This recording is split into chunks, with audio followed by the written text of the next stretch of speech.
Hello student, welcome to our YouTube channel commerce efficiency. आज की class में start करेंगे नया chapter accounts from incomplete record. इसे लास्ट क्लास में हमने कवर किया, कंप्लीट कर लिया chapter. Financial statement with adjustment का कंप्लीट हो चुका है लास्ट क्लास में। अगर अभी तक आपने लास्ट क्लास नहीं देखिए ताकि आपकी स्टडी में कंसिस्टेंसी बनी रहे। अगर अभी तक आपने मेरे यूट्यूब चैनल कॉमर्स एफिशिएंसी को सब्सक्राइब नहीं किया, सब्सक्राइब कीजिए और बेल आइकन जरूर प्रेस कीजिए ताकि जब भी मैं न्यू वीडियोस अपलोड करूं सबसे पहले नोटिफिकेशन आपके पास जाए, आप वीडियोस को देखें और आपकी स्टडी बूस्टअप हो। अकाउंट्स फ्रॉम इनकम्प्लीट रिकॉर्ड का मतलब क्या है कि नाम से क्लियर है यहाँ पे कि जो रिकॉर्ड रखा गया वो क्या है, इनकम्प्लीट है, यानी कि कंप्लीट रिकॉर्ड नहीं है। मीनिंग क्या कहना चाहता है कि हमने अकाउंटिंग के अंदर समझा था कि जो अकाउंटिंग है वो बेस्ड होती है डबल एंट्री सिस्टम पे। डबल एंट्री का मतलब क्या है कि दो अकाउंट्स के ऊपर इफेक्ट पड़ता है, एक डेबिट और दूसरा क्रेडिट किया जाता है अकाउंट। लेकिन यहाँ पे क्या होता है कि इनकम्प्लीट रिकॉर्ड है कि सिर्फ एक ही एंट्री है जो पास की जाती है, सिर्फ एक ही एस्पेक्ट होता है जो रिकॉर्ड किया जाता है, अनदर एस्पेक्ट को अवॉइड कर दिया जाता है। इसका इंट्रोडक्शन कवर करते हैं। जैसे कि यहाँ पे इंट्रोडक्शन में कहा है कि जितने भी चैप्टर्स हमने स्टडी किए हैं उन सब में हमने स्टडी किया है कि जो भी अकाउंटिंग रिकॉर्ड प्रिपेयर किए जाते हैं according to double entry principle के बेस पे, यानी कि डबल एंट्री प्रिंसिपल को हम फॉलो करते हैं जब भी अकाउंटिंग रिकॉर्ड्स को मेंटेन किया जाता है। अकाउंटिंग रिकॉर्ड जो प्रिपेयर नहीं करते हैं प्रिंसिपल ऑफ डबल एंट्री को बेस मान के, उसी को इनकम्प्लीट रिकॉर्ड बोलते हैं। यानी कि जब डबल एंट्री प्रिंसिपल को फॉलो नहीं किया जाता तो उसी को इनकम्प्लीट रिकॉर्ड बोला जाता है कि कंप्लीट रिकॉर्ड है जो नहीं किया गया।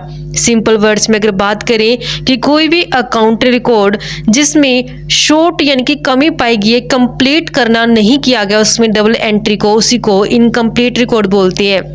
यानी कि जो डबल एंट्री है उसको कोलैप्स कर दिया गया प्रिंसिपल को। डबल एंट्री प्रिंसिपल को जब कोलैप्स कर दिया जाता है यानी कि जब फॉलो नहीं किया जाता उस केस में हम इसे इनकम्प्लीट रिकॉर्ड बोलते हैं। कई बार इसी को सिंगल एंट्री सिस्टम भी बोला जाता है क्योंकि इसमें सिर्फ सिंगल एंट्री बेस्ड जो अकाउंट्स को प्रिपेयर किया जाते हैं। लेकिन हम प्रॉपर तरीके से डिस्क्राइब नहीं कर सकते सिंगल एंट्री सिस्टम को, क्योंकि यहाँ पे ऐसा कोई भी सिस्टम नहीं है जैसे मेंटेन किया जाए अकाउंटिंग रिकॉर्ड को, क्योंकि सिंगल एंट्री सिस्टम को बेस नहीं ले सकते हम, क्योंकि अकाउंटिंग प्रिंसिपल है जो डबल एंट्री प्रिंसिपल फॉलो किया जाता है अकाउंटिंग रिकॉर्ड को मेंटेन करने के लिए। इनकम्प्लीट रिकॉर्ड का मतलब क्या है कि इनकम्प्लीट रिकॉर्ड का मतलब है कि मेंटेन करना सिर्फ उन्हीं रिकॉर्ड को जो जरूरी है।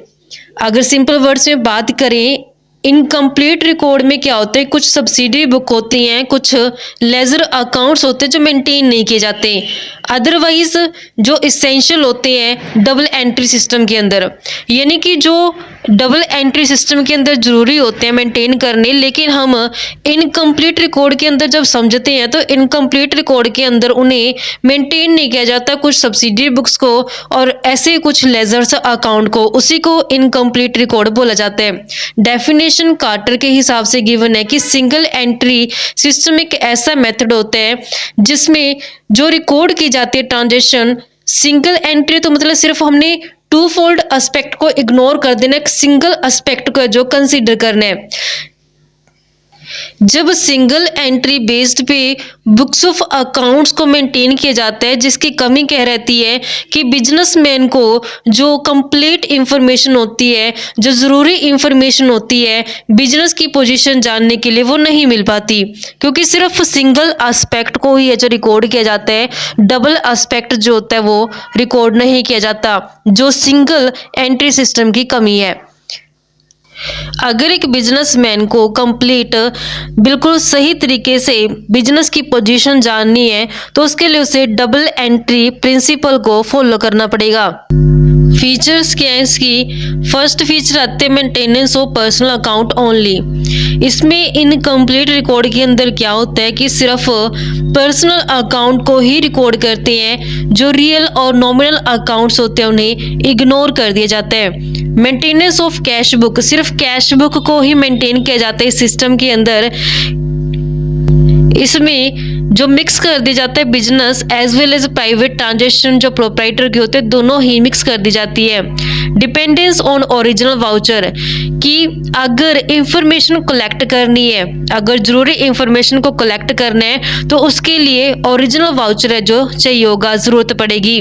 ओरिजिनल वाउचर के बेस पे है जो रिक्वायर्ड इंफॉर्मेशन को, जरूरी इंफॉर्मेशन को इकट्ठा किया जाता है। जैसे एग्जांपल के तौर पे अगर इंफॉर्मेशन कलेक्ट करनी है कि परचेज कितनी है एक पार्टिकुलर पीरियड के एंड में, तो उसके लिए अगर टोटल कर दिया जाए जितना इनवॉइस रिसीव हुआ है सप्लायर से, ओरिजिनल इनवॉइस को अगर टोटल कर दें तो उससे हमें पता चल जाएगा कि कितना परचेज है एक पार्टिकुलर पीरियड के एंड में। ऐसे ही अगर सेल की फिगर जाननी है तो उसके लिए टोटल कर दो कि कितनी कॉपी इनवॉइस है जो इशू की गई कस्टमर को अकाउंटिंग पीरियड के दौरान, तब भी जो सेल की इंफॉर्मेशन है जो पता चल जाएगी, क्योंकि जितना कस्टमर को इनवॉइस इशू किया गया होगा अगर उस इनवॉइस का टोटल कर देंगे तो सेल का जो इंफॉर्मेशन आसानी से मिल जाएगा।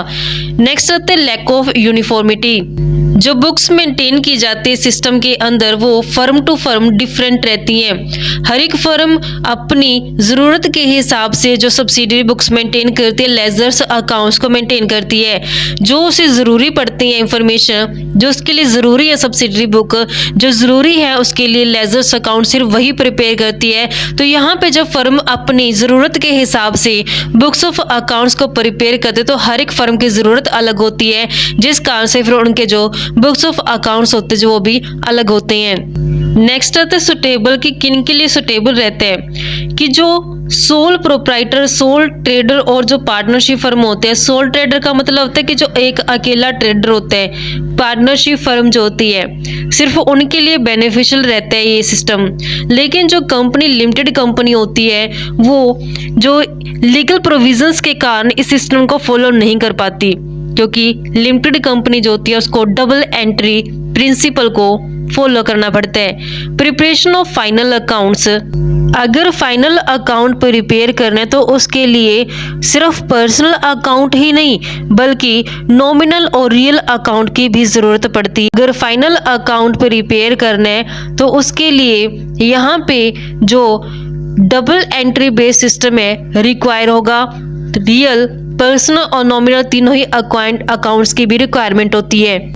लेकिन यहाँ पे क्या होता है कि जितने भी रिकॉर्ड्स होते हैं वो सिर्फ पर्सनल अकाउंट्स के होते हैं, नॉमिनल और रियल अकाउंट को मेंटेन नहीं किया जाता, जिस कारण से फाइनल अकाउंट है जो आसानी से नहीं बनाए जा सकते। इस केस के अंदर फाइनल अकाउंट प्रिपेयर करने के लिए तो जितनी भी अवेलेबल इंफॉर्मेशन होती है उसको कन्वर्ट करना पड़ता है डबल एंट्री रिकॉर्ड के अंदर, और मिसिंग फिगर को जो कैलकुलेट किया जाता है।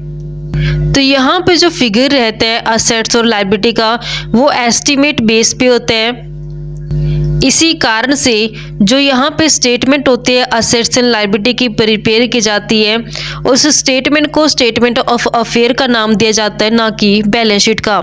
नेक्स्ट टॉपिक आता है यूजेस या फिर रीज़न क्या है इनकम्प्लीट रिकॉर्ड रखने के। सबसे पहला रीज़न है सिंपल मेथड, कि इनकम्प्लीट रिकॉर्ड है ये बहुत ही सिंपल मेथड है, इजी और सिंपल मेथड है रिकॉर्ड करने का बिजनेस ट्रांजैक्शन को, क्योंकि इसके लिए स्पेशल नॉलेज की ज़रूरत नहीं है, क्योंकि जो ये इनकम्प्लीट रिकॉर्ड है ये principle of double entry system के ऊपर बेस्ड नहीं होता। अगर स्पेशल नॉलेज नहीं है principle of double entry system की, तब भी आसानी से जो ये इनकम्प्लीट रिकॉर्ड्स को मेंटेन किया जा सकता है। लेस एक्सपेंसिव, ये कम खर्चे वाला कैसे पड़ जाता है, क्योंकि सिर्फ कैश बुक को और कुछ अदर लेजर्स अकाउंट को ही मेंटेन किए जाते हैं सिस्टम के अंदर, तो ज़्यादा स्टाफ की भी ज़रूरत नहीं पड़ती बुक्स ऑफ अकाउंट्स को मेंटेन करने के लिए as compare to double entry system, क्योंकि डबल एंट्री सिस्टम के अंदर स्टाफ की भी ज़्यादा ज़रूरत पड़ती है, क्योंकि बुक्स ऑफ अकाउंट्स है जो मेंटेन करने पड़ती हैं। लेकिन इनकम्प्लीट रिकॉर्ड के अंदर ज़्यादा स्टाफ की ज़रूरत नहीं पड़ती, क्योंकि ज़्यादा बुक्स ऑफ अकाउंट्स है जो प्रिपेयर नहीं किए जाते, जिस कारण से ये थोड़ा सस्ता पड़ जाता है as compare to double entry system के। सुटेबल फॉर स्मॉल कंसर्न, जो स्मॉल कंसर्न्स होती है उनके लिए सही रहता है कि जो ये मेथड है ये ज़्यादातर सुटेबल रहता है स्मॉल बिजनेस कंसर्न के लिए, जो मोस्टली कैश ट्रांजैक्शन करती हैं और उनके पास बहुत कम असेट्स और लायबिलिटी होती है। नेक्स्ट आता है कि इजी हो जाता है कैलकुलेट करना प्रॉफिट और लॉस को, क्योंकि यहाँ पे प्रॉफिट और लॉस जानने के लिए क्लोजिंग कैपिटल और ओपनिंग कैपिटल का कंपैरिजन करके प्रॉफिट और लॉस का जो पता चल जाता है। क्योंकि कैपिटल में अगर प्रॉफिट होता तो ऐड कर देते हैं, लॉस होता तो माइनस कर देते हैं, तो जिससे हमें क्लोजिंग कैपिटल है जो पता चल जाती है। तो अगर हमारे पास ओपनिंग और क्लोजिंग दोनों ही कैपिटल, तो जो बीच का गैप आएगा वो या तो प्रॉफिट का आ जाएगा या फिर लॉस का आ जाएगा।